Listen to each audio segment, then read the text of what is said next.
What's up, everybody? Jimmy Jackson Jr., licensed realtor. Keller Williams, GR North, Team Takens.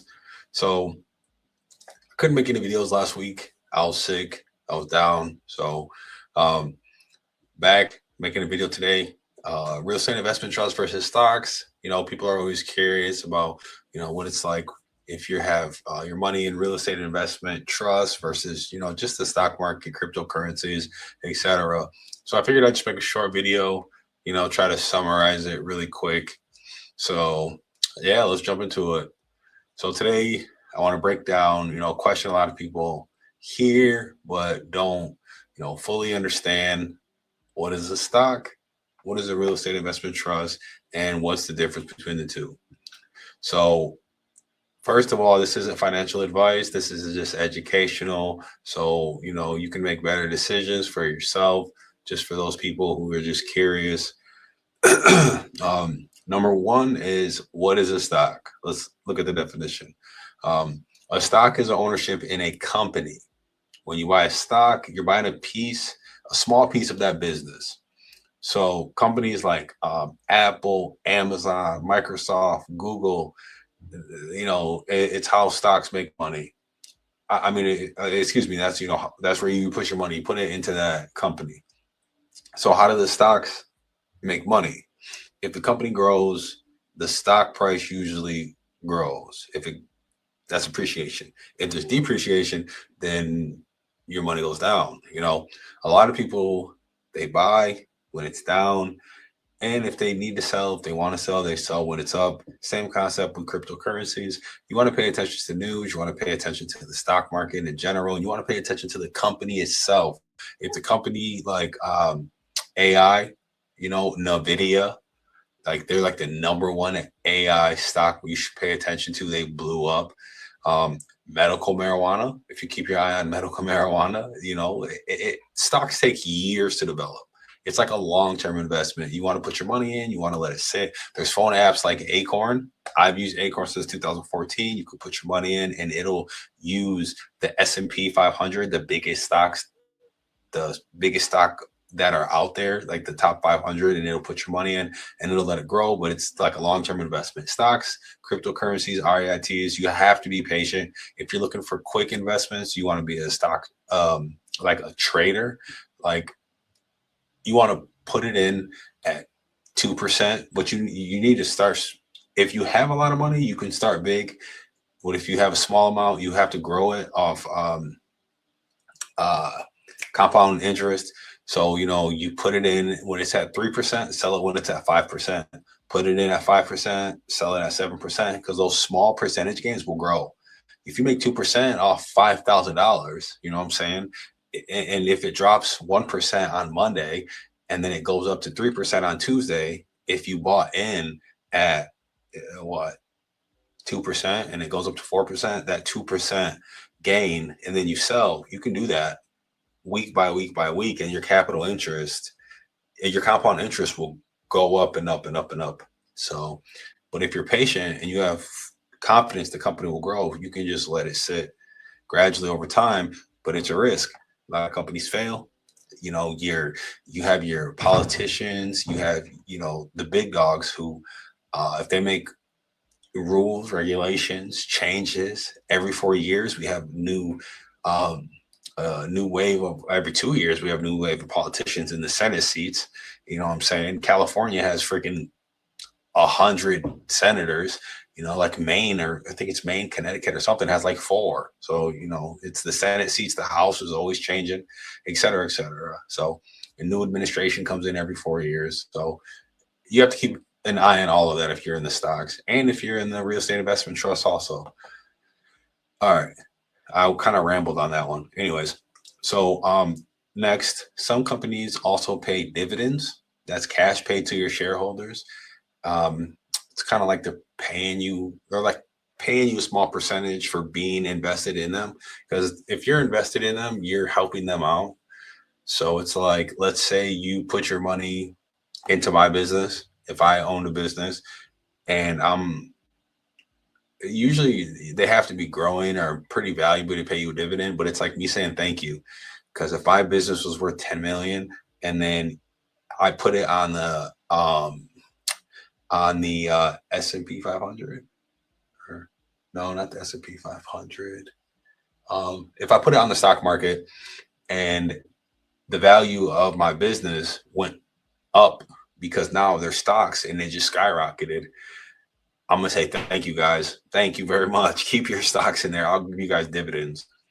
It depends. They might give it to you quarterly. They might give it to you yearly. Who knows? It's just cash paid to shareholders. So I guess an example is if you buy like $1,000 of Apple stock, you now own a tiny piece of Apple. And if they grow over time, your investment grows. If they struggle, it drops. But yeah.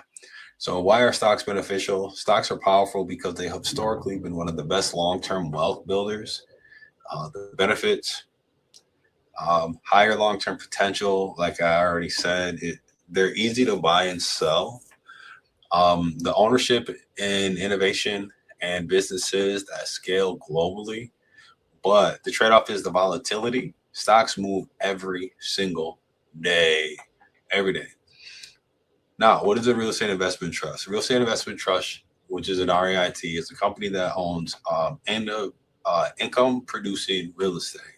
So, what is an example of a real estate? Examples of what REITs own: apartment buildings, warehouses. You know what I'm saying? It's commercial real estate, office building, hospitals. That's all commercial real estate. If it's bigger than if it's 4 units or bigger, it's commercial real estate. If it's bigger than a triplex, it's commercial real estate. So, a residential, a duplex, and a triplex, or a house, not residential. Those are all residential. 4 units, bigger, all commercial real estate. That's what REITs invest in. So, like a data center. So instead of buying a single rental property, they're buying the shares. That's what REIT. It's the shares of the overall portfolio. So a real estate investment trust, they might own everything I just said. They might own all of that. They might own apartments, data centers, warehouses, like everything I just said. So how does the real estate investment trust make money? They make money mainly through rent and leases, and by law, they must pay out at least 90% of their taxable income to investors, which means for you, regular dividends, often quarterly or monthly, more consistent income. So less focus on the growth price and more focus on the cash flow. So a good example is if you put in $10,000 into REIT and paying 5%, that's about $500 per year in income. Stocks first, real estate investment trust. And like I said, that's per year. So,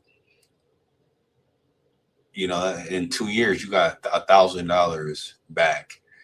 That's already 10% of your money. So in 4 years, you got 20% of your money. In 8 years, you got 40% of your money. In 10 years, you got 50%. So you get your money back for what you put in. Stocks, a little different. What's the difference between stocks and REITs? Here's the key difference. Basically in plain English, stocks are about business and growth. Real estate investment trusts are about income from real estate. So a quick comparison: stocks equals higher growth, higher ups and higher downs. Real estate investment trust, steady income, usually less volatility. Stocks act like businesses. Real estate investment trusts act like properties, just without the headache. How do you invest in stocks and real estate investment trusts? The process is actually the same. You can invest through broker apps like Fidelity, Schwab, Vanguard, etc., or retirement accounts, your 401ks, your IRAs, your Roth IRAs. That's where they put, a lot of your money. So like the global economy of the United States, a lot of times they're investing your money into these big companies to help these companies keep growing, because that's the global economy of the entire United States, which is the global economy of the entire world, because the United States economy pretty much runs the entire world. And then you also have, it's called the secondary market. You have Fannie Mae and Ginnie Mac, which the United States, those were founded by a couple guys. I can't remember their names, but it's the secondary market. They buy mortgages, so they buy mortgages and they work with banks, and then it's just a circulation of trillions and trillions and trillions and trillions of dollars. So let's see. You can also invest through ETFs, which bundle multiple stocks and real estate into one. An ETF is, I can't remember.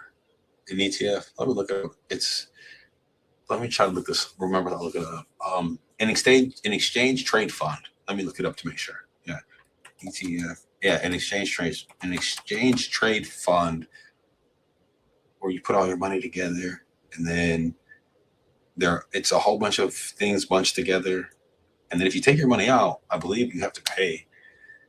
An ETF. Yep, it's an exchange trade fund and a type of investment fund that is traded on stock exchanges, similar to stocks. They contain a collection of assets such as stocks, bonds, commodities. Yeah. I'm not going to sit here and ramble too much. If you want to look it up, you're more than welcome to. Which is safer, stocks or real estate investments? This is the most common question, and the honest answer is it depends on your goal. Stocks are riskier short term, but historically a stronger long-term return. Real estate investments, trusts are generally more stable, especially for income, but don't grow as fast. But once again, you got to pick the right stocks. You know what I'm saying? Stocks, they're risky. I think they're riskier. Yeah. Plant analogy, stocks are like planting a tree, waiting for it to grow. Real estate investment trusts are like collecting rent and checks. A question that I personally get a lot is, can you invest stocks in both and real estate investment trusts in Robinhood? And the answer to that question is yes. I personally like Robinhood. I've used Robinhood for a while. I'll pull up Robinhood. This is Robinhood. Like I said, I've used it. I like it. Yeah. And you can put both stocks in there. Like you can invest in Apple, Microsoft, NVIDIA, like I already said. Real estate investment trust that you can put in is it's Realty Income. VNQ is Vanguard Real Estate. Schwab U.S. Real Estate Investment Trust ETF. It's an exchange trade fund, but it's a real estate investment. It's an REIT ETF, but it's Schwab. But even though RTITs trade like stocks, they're taxed differently because dividends are often treated as ordinary income because you're paid out. So it's like a landlord who's getting paid rent. He has to pay his taxes. Stocks are long term, but you still have to pay out. But if you get dividends, you're also getting paid out. If you're getting rent from REITs, you're getting paid out because you're getting paid. Your money isn't sitting there collecting interest or compound interest or whatever. It just depends on the decision making that you're doing and if you're getting money back or if it's just sitting. Like I believe some people, there's like an IRA or a 401k or like different ways where if you take your money out, you get taxed on some and not taxed on others. If you own a home and you sell it, and you're single, and if it's like $200,000 or less, and you live there for 1 year, you don't have to pay taxes. But if you live there for 6 months, you do have to pay taxes. If you're a married couple and it's $200,000, same concept. If you live there for under 1 year or 1 year or over, you don't have to pay taxes. So if you sell it for $500,000, you don't have to pay $1 of taxes. But if you live for 6 months, you have to pay taxes because you didn't live there long enough. And once again, this is for educational purposes only. I'm not a financial advisor. This is not financial advice. So always research before you talk to a financial professional before investing. With AI, ChatGPT, all the things we got now, look things up. And when you sit down and talk to somebody, they might give you more information. But with the AI, you have anything these days. So, and a lot of smart investors invest in both. They don't just pick one. Just always remember that. You also have crypto. on here. You can get started. That you can do penny stocks. You have your cryptos, and I'll do a different video on crypto. But you have to get a wallet. You have APIs, strategies. I like Robinhood. You can get a Robinhood debit card, so you can have like a bank account, and then you can have cryptos, and then you can have stocks. So let's say you have 500 on your debit card, then you have your stocks and you have your cryptos, and your bank account's running low, and your savings account, you can't get to it. And you also have Acorn, which I suggest people get Acorn really quick. I'll show you Acorn. Acorn, you can set this up where it takes money out for you. Oops. It takes money out for you. And I guess this is the Acorn for kids, maybe. I don't know. I don't think so. But you can set it up where you invest every day, every week, every other week. It sets it up where it does your IRA. It sets up your IRA. You can get a debit card as well. If you spend like $30.25, it'll take the 75 cents, or you can set it up so it's more aggressive, where if you spend $30.25, it'll take $1.75 out. It'll do all types of stuff. I use this also, so it's pretty cool. So yeah, those are just ideas. I still ended up making a video like 20 minutes. I swear, I can never make short videos, but yeah. So I just want to say thank you for watching. Appreciate it. If you have any questions, and if you made it to the end, I have my information right here at the bottom. If you have any questions, if you want to know how to get a property, I can send you to the right people. It's a step-by-step process. There's, if you want to know how do I fix my credit, people always think, oh, I got my credit good, I have some extra cash, and it's January, I'm ready to buy a house, and it's February. No, if you want a house, if it's January, you want a house, you need to plan to buy your house by like June, maybe May, maybe April, depending on your situation. But buying a house is a process. It's not like buying a car. You have to make sure that you're prepared. So you want to make sure you speak with a lender, because there's so many steps. And if you do one thing wrong, even though you picked the house, you love the house, you have everything set up during that 30-day process that you have to close it. You have to talk to the lender. You have to get the appraiser. You have to, go back and make sure everything was good the first time. You have to do the walkthrough, and then the underwriting process. If one thing goes wrong, you change your debt to income ratio, you take a week off your job because you were sick, you could lose that house. So if you have any questions, or if you want to know how much your property is worth, you're thinking about selling it, you're like, hey, I owe this much money, I'm thinking about selling it, and I want to buy another property. What do we have to do to buy another home? And if we sell it, we have this much left. How much do we have to pay in commission? How much do we have to pay in taxes? And, what do we have to do, et cetera, et cetera. It's my information right there. Don't be shy to hit me up. I'm just laying back, man. So thank you for watching. Once again, sorry my video still was only damn near 20 minutes, but God bless and enjoy this winter, man. Talk to you guys later.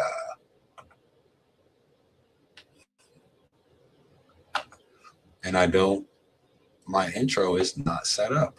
That is amazing.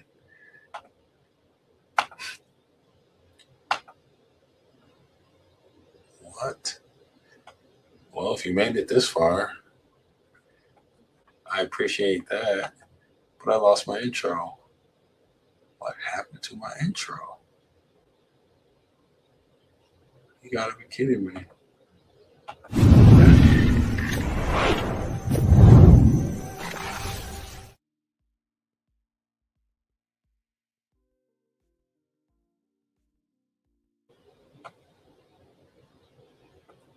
What the fuck?